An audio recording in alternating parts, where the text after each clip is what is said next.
All right. Well, once again, good morning. Um, Hope everybody is settled. We're going to go ahead and get started with our Zoom interview. Any questions that anybody has throughout the process of this interview, please just go ahead and chat those over to me, and we'll be stopping periodically, as well as at the end of the interview, to answer any and all questions that you guys may have. So first, I'll be introducing Matt Mallory. He's the president and CEO of Mallory Agency and the restaurant practice group leader for our firm. Additionally, we're excited to hear from a very dynamic individual who's currently the Director of Human Resources for the Barcelona Restaurant Group. Belen Ruiz is experienced in human resources with a history of working in the restaurant industry. She holds a master in applied psychology and is a true master at working with people. This makes her an asset when dealing with her Barcelona team members, but also in working with guest incidents that occur at any one of their 20 locations. Belen, welcome. Thank you for talking to us today and for sharing some insight into your many experiences. Absolutely. Thank you for having me. Absolutely. Matt, the floor is yours. Excellent. Well, good morning to everybody. Welcome again. We're thrilled to have participation and just interest in a topic that has become much more interesting than we probably could have anticipated just 18 months ago. Full disclosure, Mallory Agency and Barcelona Wine Bar, Barcelona Restaurant Group have had a bit of a tenure together over the last few years, and it's just been a joy and a pleasure watching the growth of the company and the organization, watching Belen really rise and grow and to become such the leader that she has become, the dynamic leader, very innovative, very strategic in the way that she not only conducts herself, but also follows through and executes on the initiatives for Barcelona. So it's a fun morning for us to be able to come together with just a great person, great client, and a leader. Belen, again, thanks for being here so much. Outside of the introduction that Chris offered for you, please share with the audience maybe just a little bit about yourself and your journey and path to become where you are today as a leader and executive within such a dynamic brand that's growing rapidly. Yeah, absolutely. So I have been with the Mallory Agency, like Matt has mentioned, in years prior. So we definitely crossed our paths. So I originally worked for Barteca Restaurant Group.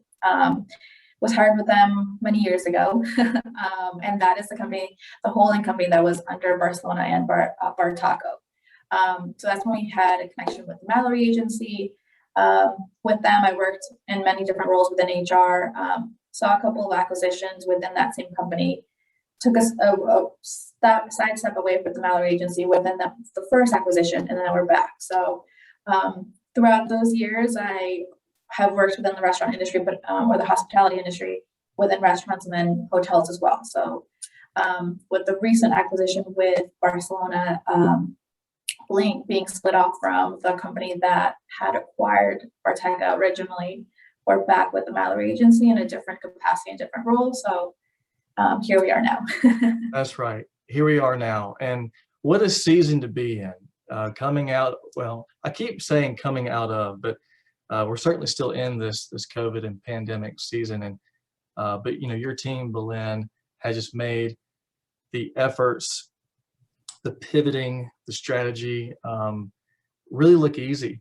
And we're just going to go through some questions on the focus point today, and forward thinking is on guest liability and that mitigation, that forward thinking, kind of being a little bit crystal ball and prophetic, right? Of looking ahead and around the corner, what's coming next, and how can we, in our relationship, the broker client, but also your in your role and your capacity with HR and overseeing such a large group of team members, prepare them for making sure that we keep guests as safe as possible and make sure that the culture remains within the restaurant so that when the guests come in to an amazing brand, an amazing concept, they don't feel like anything has changed. If it's just gotten better, it's great to be out.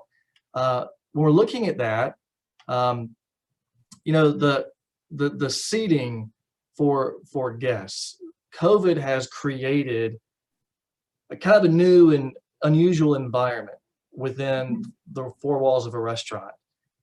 How have you, in your capacity in the HR, how have you addressed the seating of guests using COVID guidelines at each of the locations with Barcelona? And has it been difficult to manage because you're in multiple states, multiple large cities, and all of these different markets have different requirements? Maybe they're leaning on the governors, maybe they're leaning on CDC, and having to manage all of that can be some heavy lifting. So share with the audience how you've addressed seating of guests using those COVID guidelines. Yeah, it's a great question. So it's definitely been a dance, and I'm with you when you say we're coming out of it when we're still in it. I do see the light.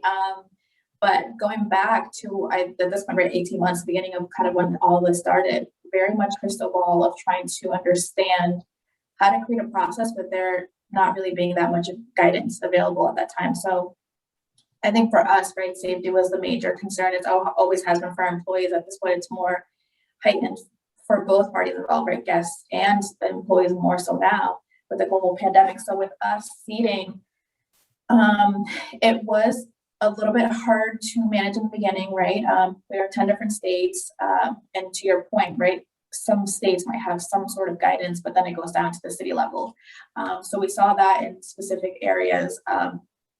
So what we did is we kind of created our leadership team, right? So our vice president of operations, our CEO, very hands-on, and myself, and we were just all over newsletters, all over, any guidance that was within the city level, with the state level. We signed up for everything.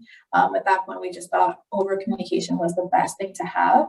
And then within that, right, so we always fell back to what the CDC had provided guidance at the time. So that was kind of our baseline. And then anything additional state level or citywide, we would add on to the CDC. So we had this master sheet of like all city guidelines, all state guidelines, and then what we were doing. So we were trying to, and then updates, because there was always a column of like when things were shifting. So where we were on that kind of tracker. And then within that, right, it's creating that process, like I said. So we, with sanitation and safety always being kind of like the forefront and top of mind, we created, as many, I'm sure other restaurant groups created a position just for sanitation. So it was our sanitation ambassador that went back to, with seating, people were going back with putting up the kind of like the plastic barriers between seats, right? Like that was very common among a lot of restaurants. For us, that was not something that we wanted to do. Only going back to Barcelona, we always wanted Barcelona to be a thrilling experience, right? For our guests to come in and just have a great dining experience. So putting those barriers up, right, and maybe creating an obstruction to seating or what that was not an option for us. So for us, we went back to the sanitation piece. We always brought down whatever the capacity was in each state and each city, and then always went back to creating the sanitation ambassador position, making sure that the cleanliness and the sanitation was there that was, I guess, the forefront again, and then going around the guidelines of whatever the seating requirements were, and not having to put all these extras and ands and whatever around us to still have that dining experience, to make sure that all of our guidelines were being taken care of. So seating for us was more so how many people can we safely accommodate, and then also making sure that it's still, when you walk in, a restaurant that you recognize, not something that is being shielded by everything else. Yeah, it's such a matrix of information during that time, and great way of articulating also not just watching the states, but also the updates, because everything was moving so fast. Information was coming in, and the word I heard a lot was so much noise was coming in of how do we take the next few steps, and no one really knew. And so when you're articulating on the updates and creating a position, the creativity, the trying to get ahead of this entire big moving target that no one can really get their hands around, and the steps and the strategy that was used, I can only imagine, being the eyes on the inside of the office and watching those conversations. And after you make one decision, you have to pivot away from that decision and Yeah. looking at another strategy. Right. Amazing. When we're talking about, again, you and I were having a laugh that we're wanting to come out of this pandemic. We're wanting to come out of this season of COVID. And the word that has been used so much is reentry. And re-entering into the world or re-entering into society and trying to feel connected again. And that's one of the beauties of being in the restaurant industry. And what people love about restaurants is the connectivity, going in a restaurant and breaking bread with somebody and having a laugh over a glass of wine. And when we're looking at what Barcelona Wine Bar has done to prepare for that re-entry of guests, knowing that there are some guests that still have some anxieties. There are some guests that have just really taken on the mentality, I'm done with this, I'm going forward, I want to have a great time, I want to live again. There are all these different feelings coming into the restaurant. And as a restaurant company like yours in your position, you have to prepare for all of that. So how is Barcelona Wine Bar, what have you done to prepare for that re-entry of guests coming in, knowing that we're not out of this yet, but we're wanting to move that direction? Yeah, no, I mean, that's been something that the good thing I think that or one of the things that I like about our company is that we don't like to create blanket policies or blanket anything for all of our locations. While we have our foundations, of course, we do go back to really reading the pulse or the sentiment of each neighborhood we're in, right? So with that, it's looking back to what does that neighborhood need in order to feel safe, especially in this very trying time, right? So there were some locations, some of our restaurants that for us, right, to make sure that the guests feel safe coming in, they needed more signage, right? And not that we're plastering 8x11s everywhere, but very clear communication of where we stand with our seating, spacing, our distancing, what are requirements right now, right? With also too, with the CDC saying that if you're fully vaccinated, you don't have to wear a mask upon entry. So the restaurants where we felt like we've had more of our guests need that reassurance or need a little bit more guidance, we gave them that. And our locations that didn't need that and just wanted to come in for a restaurant experience, and that's what it was within the safety guidelines, it was less of that signage, right? It's less of that communication. But so it's reading, again, the pulse of whatever community we're in. And in addition to that, it's just clear communication. If our management team is pretty much aligned with what our expectations are, what our guidelines are, that will just spill back into our guests and spill back into our employees. So in the part of reentry, right, if our management team, our hourly team members are empowered and feel like they are also safe at the restaurant that they work in, it's going to go back to the guest experience. So making the guests feel comfortable that they're not on top of each other and that they're when they're walking to the bathroom and they're not dining or eating or drinking, the masks have to go up. So it's just clear communication, not overbearing, but very much of being comfortable with one another, with accepting our rules and guidelines, and then making sure that when they're at the restaurant, we're still abiding by them. So when they're dining, they don't have to worry about, feeling like it's just maybe posted, but maybe not practiced. Yeah, excellent. I love how you describe the empowerment of your locations and what neighborhoods they're in and knowing what they feel. And I think that really reflects Barcelona's being so dialed in with each of the locations and the teams and understanding boots on the ground what the environment is and how the environment can be different between different major markets and cities. And there's, again, like our previous discussion, that there's so much we have to be watching and listening and tuning into to really understand. And you guys just execute so well on that. And when you were sharing some of your answer on the last question, you mentioned communication being so important with your team members and those managers and those supervisors in each restaurant.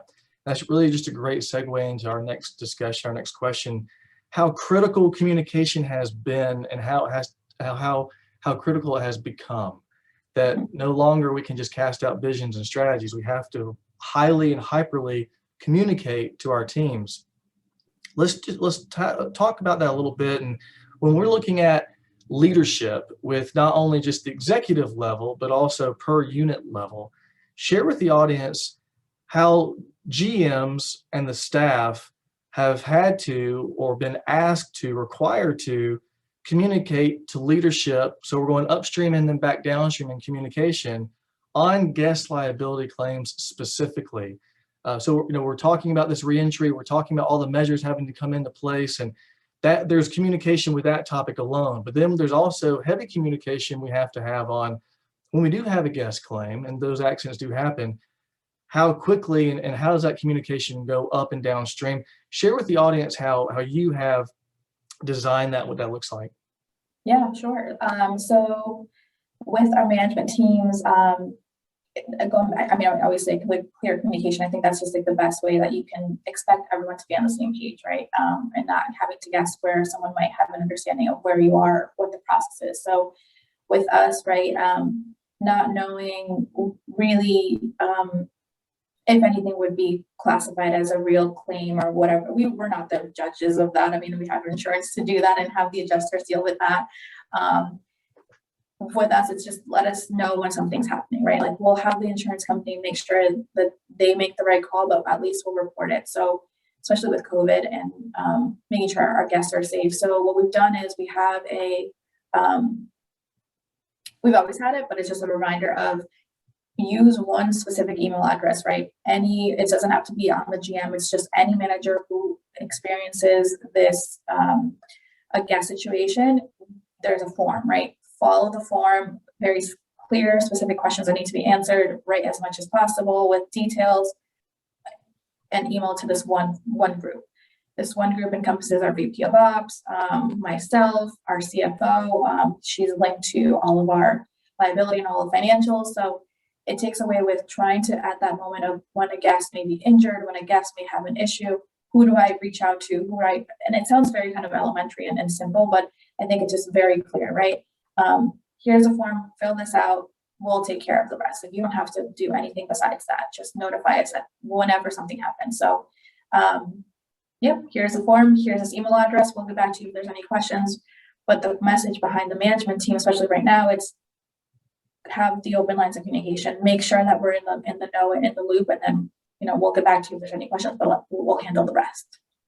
Yeah, those forms, I know we've worked shoulder to shoulder with you guys in creating those forms and understanding how timely in real time everything has to become. And I know that Libby on our team has been, of course, shoulder to shoulder with you in that capacity and making sure that the communication stays so tight and so real time, because we don't want any kind of delays. And we know how important it is, because of the speed of the restaurant.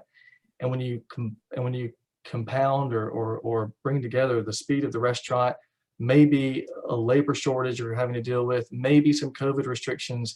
There are a lot of these variables and a lot of distractions that can slow down the process of getting that guest taken care of so fast. So those forms you're talking about are so important and when you mention being simple, we've had this discussion one-on-one with you and other clients of sometimes being a little more simple or elementary is maybe the best way to do it. We don't want any complexity as far as speed of getting a guest taken care of. So I think it's just critical on communication, the speed of it, the consistency of it, but also, like you're saying, keeping it very simple in that one piece of document and getting all that information distributed to the right email addresses. We're going to pause real quick and ask Chris, have you received any questions from the audience, or should we continue going? I have not received anything yet, so you are good to keep going. Excellent. All right. Well, we may have some more as we continue here. Belen, moving on into some of these other questions we have. We mentioned the labor shortage just a minute ago, and I think we've kind of touched on it a little bit through some of these questions. It definitely exists. I don't think that I shouldn't say that there's not another industry as affected as greatly, but the restaurant industry has been deeply affected by the labor shortage. Share with us, how does a labor shortage on a national scale for the restaurant industry specifically, how has that affected safely serving guests, or does it affect safely serving guests in this whole new environment that we're in with all the COVID restrictions and everything we've been discussing? And then you don't have all of the team members that you need. And you could be down to maybe a third or less than that of the team members that you typically have in any shift or any restaurant. Share with us how that has affected, or has it? Yeah, no, I think that, yeah, to your point, I mean, I think it's just something that is a resounding, very sad message, or, occurrence right now within our own industry of staffing. It's just, we're hurting, and that's just kind of the reality of it. What we've done is just reminded our management teams that this is, again, a reality, right? So don't overextend yourselves. Don't try to make sure that, you are needing to hit a certain quota. That's like out the door. So for us, it's that reassurance, right? And we're very clear with, if we don't have enough team members on staff today because maybe a health check call out, right? If they haven't passed their daily health check, we shut down the books, right? We close the books, we shut down sections, we make the accommodations needed, we just shift people around. What we've done a really good job with is cross-training all of our positions, right? So all front of house positions and back of house, we took the time when we were, for a short period of time, takeout only, right? When COVID was very much at its height last year, where we brought back our really core hourly team members and made sure that they were set up for cross training. So if they were a line cook, now they could be prep, now they could do this and that. For those chances when we do have call outs and we have a shorter team, we can rely on the people that already have those skills and have been working in them for the past 18 months that can help us out. So that has been something that we noticed right away, right? Even not just labor shortages now, but how do we still navigate this when it was still pretty early on and make sure that we have the right team in place? So luckily, and I'm thankful that we haven't had too much of a struggle with the labor shortages in the sense of head count. We're seeing that, but in the sense of how it's impacting our operations, it hasn't yet. And I'm knocking on wood as I say that. Yeah, I mean, again, very clear with our management team of, if this happens to you on a Friday, on a Saturday, those are our busiest, leading into the weekend and in the weekend. Feel free to shut down the book. Make sure that you're not, overseeing yourselves or expanding yourselves to the point where it's going to fail the guest experience, because for us, that is our DNA. And that we just can't compromise on. So we'll do what we need to in order to make sure that's never in jeopardy. I love how you described basically the deep care for your team and wanting to make sure that really for your guests to have the best experience, especially coming out of this time where everyone has just been cooped up, wanting them to have an amazing experience. We know that your team has to be cared for, thought about, and empowered. And the way you just articulated on shutting it down, to avoid burnout, to avoid having a team member just not feeling supported, I think is huge in the world and the season that we live in right now, compared to maybe other industries that are wanting to push the envelope or really redline the productivity of keep going harder and harder and harder, and no excuses, no complaining. And that's just never been the culture of Barcelona. It's been very much caring for the team, which I think is so important. When we're talking about the caring and the heart of certainly your organization, culture is an underlying tone, and creating that culture of care, creating that culture of we want to be there to support you. Share with the audience, how does guest safety affect the culture of your restaurants, through the way that you just described caring about your team, through the way that you prepare for reentry? How do those two lanes, Belen, between guest safety and culture, when do they intersect? Are they always parallel? How close are they? Share with the audience a little bit about that. Yeah, I think that they're symbiotic to each other. I think that they're very close. They have to be in order for it to spread smoothly.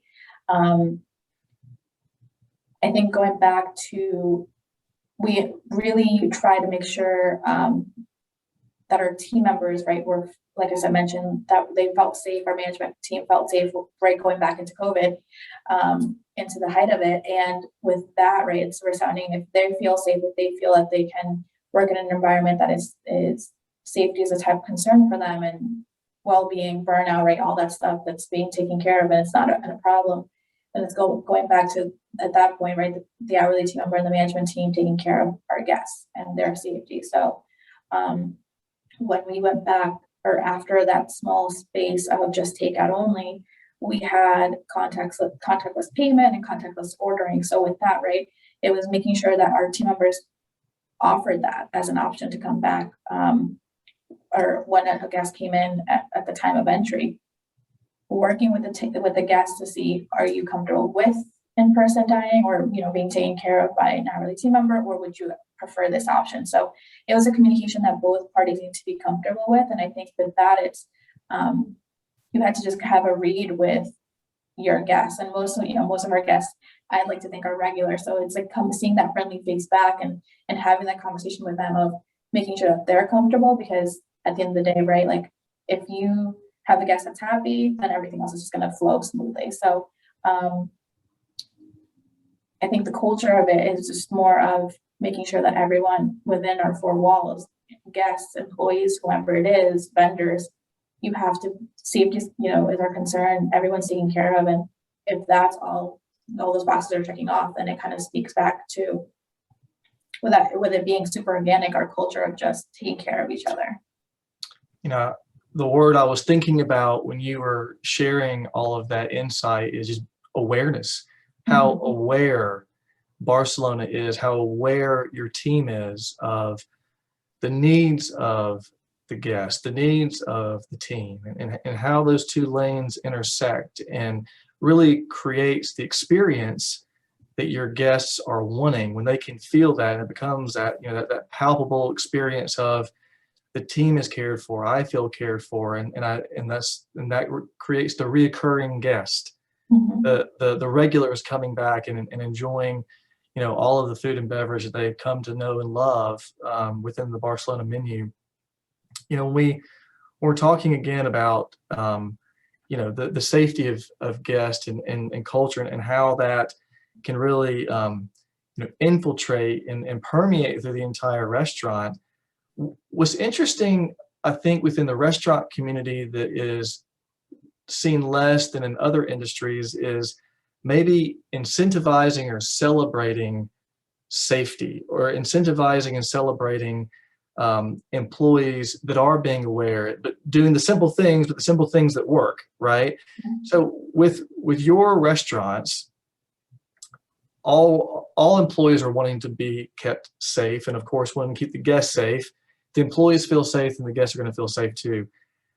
How does Barcelona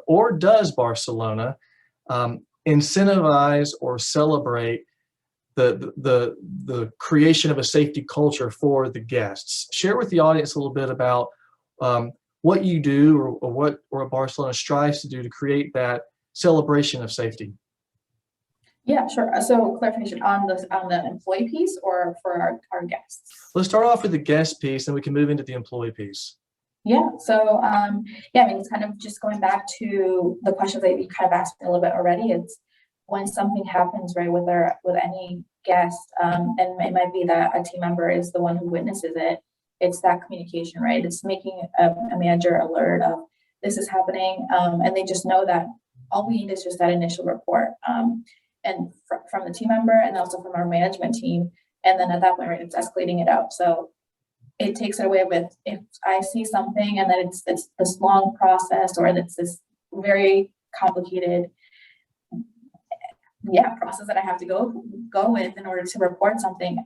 Most of those things tend to go unnoticed or unreported, because it's going to be, it's going to be a hassle. So with us, it's just celebrating safety, or ensuring safety. It's just let us know when something's happening. We'll take care of it. The right people will step in, because we don't want things to be so arduous that it goes unnoticed and then it doesn't get addressed.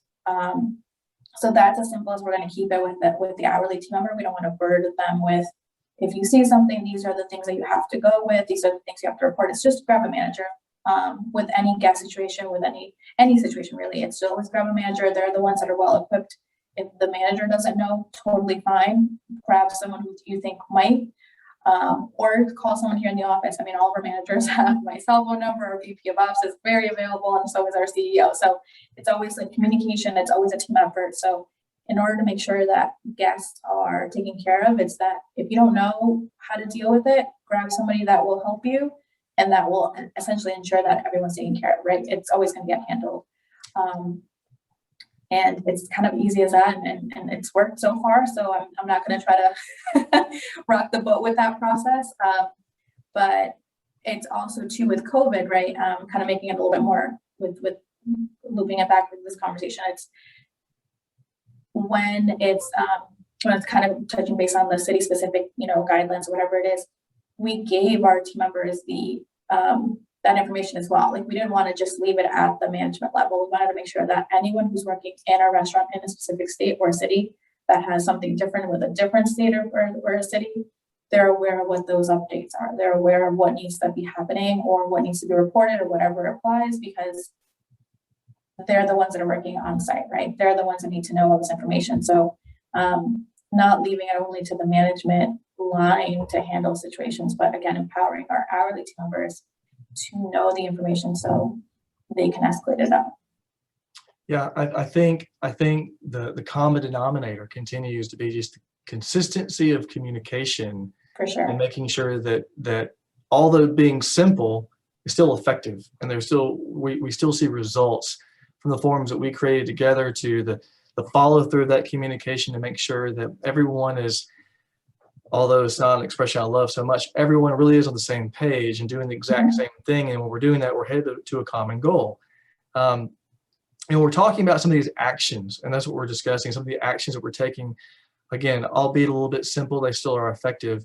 Share with the audience a little bit are some of those tangible actions outside of maybe along with the forms or anything else that you have seen, from our firm, from Mallory Agency, and what we have partnered with you that you've seen that have been really helpful in creating those results, from the control of risk, the mitigation of it, the filing of claims, the really tightening up of communication. When you do have a multi-state, multi-location restaurant company, the risk only gets bigger, maybe not as complex, but certainly bigger. When you're looking at that, share with the audience a little bit about how you felt like we have partnered with you to really drive some of those results. Yeah, absolutely. I think that when I think we were heading into it, right, when everything was kind of happening, you guys were great with just being proactive with, here's information. It might maybe apply now or might not apply, but it might next week, but here it is anyway, right? So it's just kind of overpowering or empowering us with over communication that helped us kind of, either align or create processes based on what's happening. So you guys helped with that, and that was tremendous. So thank you on that. And then I know that I've been talking to Libby, and also I think maybe she might have looped you in, and going, as we keep saying, trying to come out of it and prepare for, post COVID. It's realizing what the operations need in this new phase. So what I've partnered up with you guys on, and you guys have been great. It's retraining our restaurant teams, or getting that training back on. We were so focused, and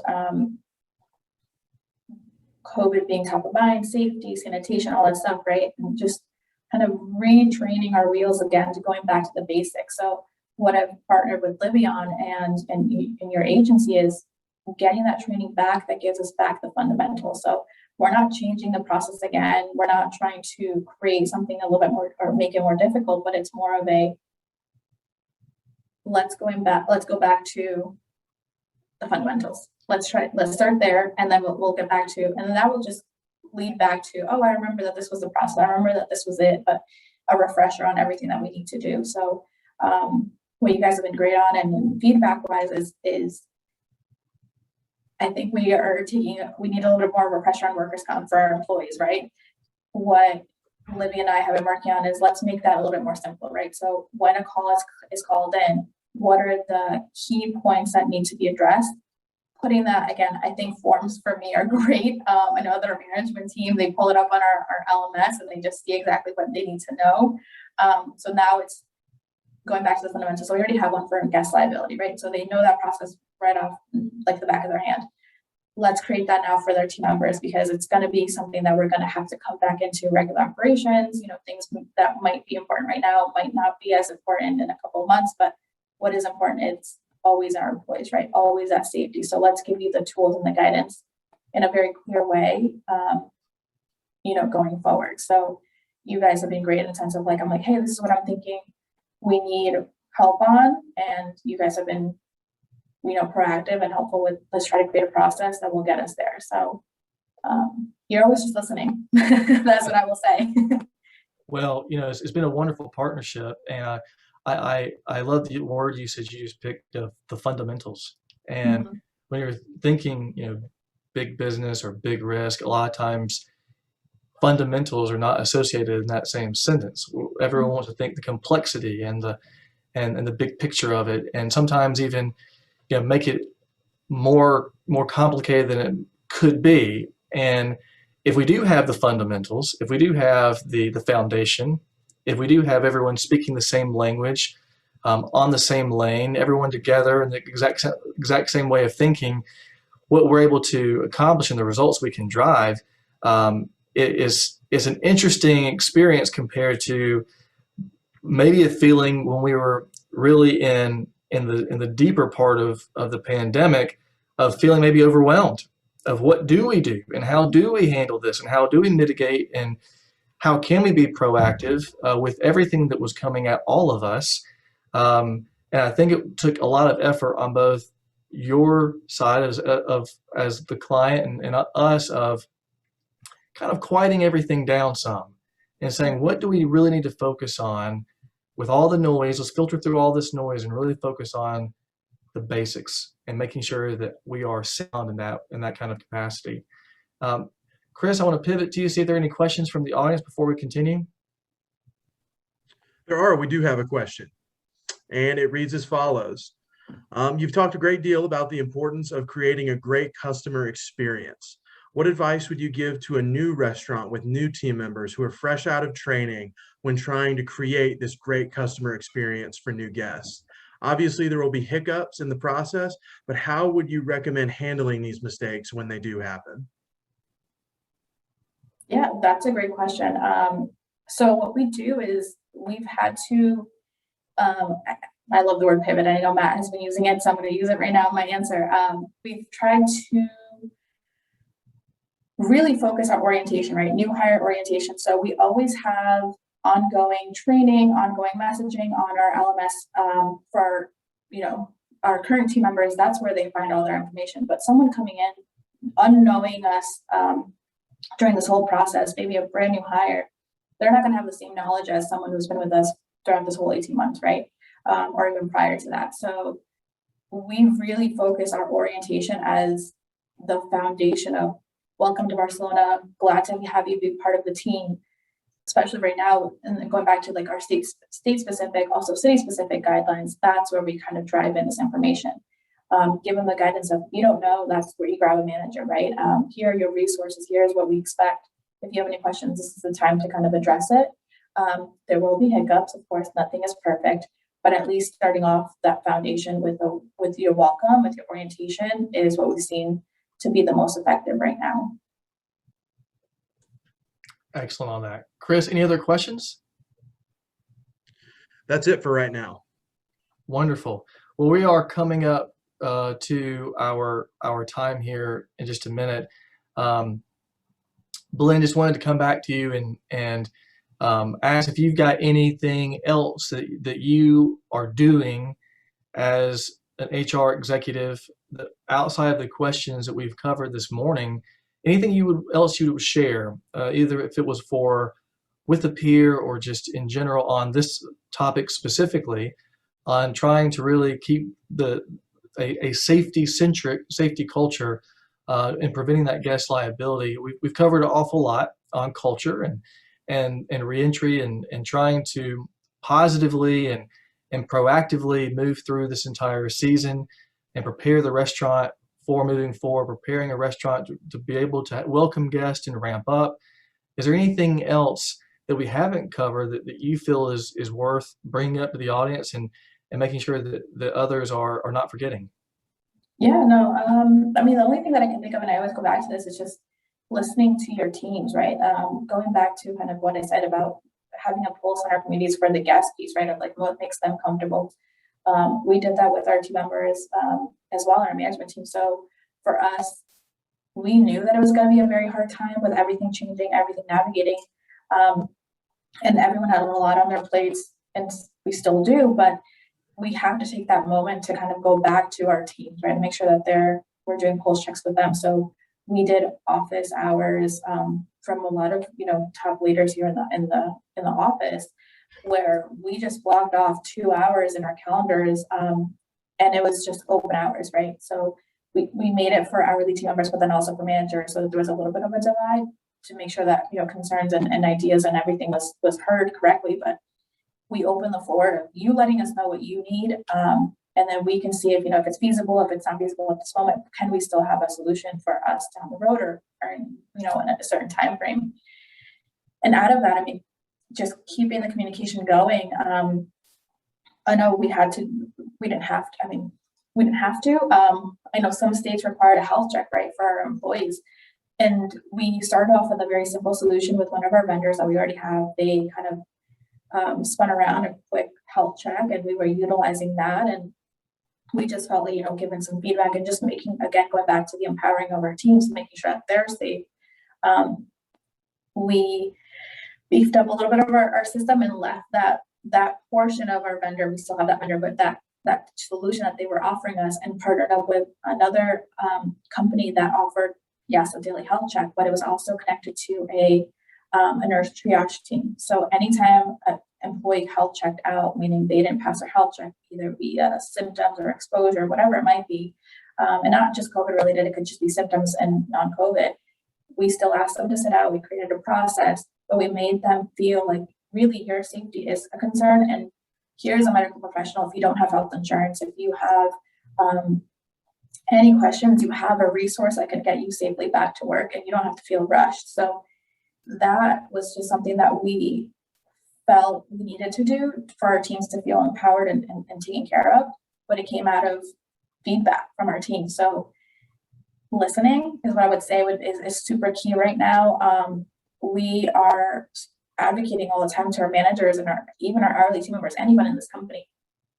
If you can't handle it today because it might be too much because of anything that's going on with your life, there's no jeopardy for your job, right? Like we'll see you tomorrow if you're scheduled tomorrow. We'll see you the next day whenever you're scheduled. It's just going back to listening to your team members, getting that pulse, understanding where they're at, and realizing it has to be very fluid right now, because it can't be as black and white as maybe we were operating before, not just we as in Barcelona, but just as an industry as a whole, in order to be successful. So that would be kind of my last HR PSA is listen to your teams, listen to your managers, listen to, and kind of go out of your way to create a more of a whatever works for them, because that's where you're going to get the most feedback and go forward from there. That's just a wonderful way of kind of tying the red ribbon around the discussion. And I can see how, again, the consistent care, the support of the team, the communication to the team, I can see how that also kind of cascades throughout the organization, where your team members are wanting to continue working for Barcelona. They're wanting to stay with the company and maybe even work their way up or they get to enjoy their time in their job so much more because they are cared for, they are empowered, they are believed in and supported, when so many other industries may not be responding the same way in today's environment. And I love the consistency with that. So I think that the summary of today is just communication is critical. Mm-hmm. Upstream and downstream, keeping it very, very simple, sticking to fundamentals and keeping it very simple because it does work and we can see success from this and results from this. Making sure that practices need to be maintained and best practices of the forums that we helped create with Barcelona, that you work so closely with Libby in that capacity of making sure there is that single email address listed for the different people in their different capacities, and making sure that these people are communicated with in real time, and making sure that all the GMs and AGMs and team members are knowing exactly what to do and when to do it. Because in those moments where there is a guest claim and there's a lot of noise in the restaurant, a lot of things happening, wanting to make sure that we don't forget and don't get delayed and distracted, and empowering the team members. But also, I thought earlier in discussion, it was really interesting how, dialed in again, you were aware of the neighborhoods of the different markets and what is happening, and following these guidelines. And I think we could probably summarize that of just being so in tune with what is going on in the different areas that you're working, but also with your team, and understanding how to best take care of them. Mm-hmm. It's difficult to be taking care of a team if you don't know what's happening in that exact zip code or that city. And y'all do it so well, and you execute on that so well. I know we're coming up to time. We're just past time now. Belen, we can't thank you enough for being a part of this discussion and this interview. We've loved our tenure working with you, and it's just been a fantastic partnership of watching your company just grow and evolve and make some really great decisions, and watching your rise up in leadership and your path, and getting to see how you are overseeing and being so strategic and being so effective with all the different initiatives you're fulfilling with the team and HR, and just that leadership component, that really keeping it simple, but it does work, is outstanding. To our audience, we want to say thank you for participating. Thank you for listening in. Audience, this is what we do. We partner with great brands like Belen and Barcelona to make sure that they have the most effective and proactive insurance and risk management program to make sure that we're driving results, and so that the client can take care of the team and make sure that they give amazing, unforgettable experiences to their guests. So, Belen, thank you again. Wish you all just a wonderful week. Quick heads up, this will be posted through our social channels. So if you're not following Mallory Agency on LinkedIn, we encourage you to please follow our LinkedIn page. This will be published there, and it'll also be sent through our distribution through email. I believe we'll be able to do that too. So again, Belen, thank you. To our audience, thank you. And y'all have a great week. Thank you for having me. Thank you. Thank you.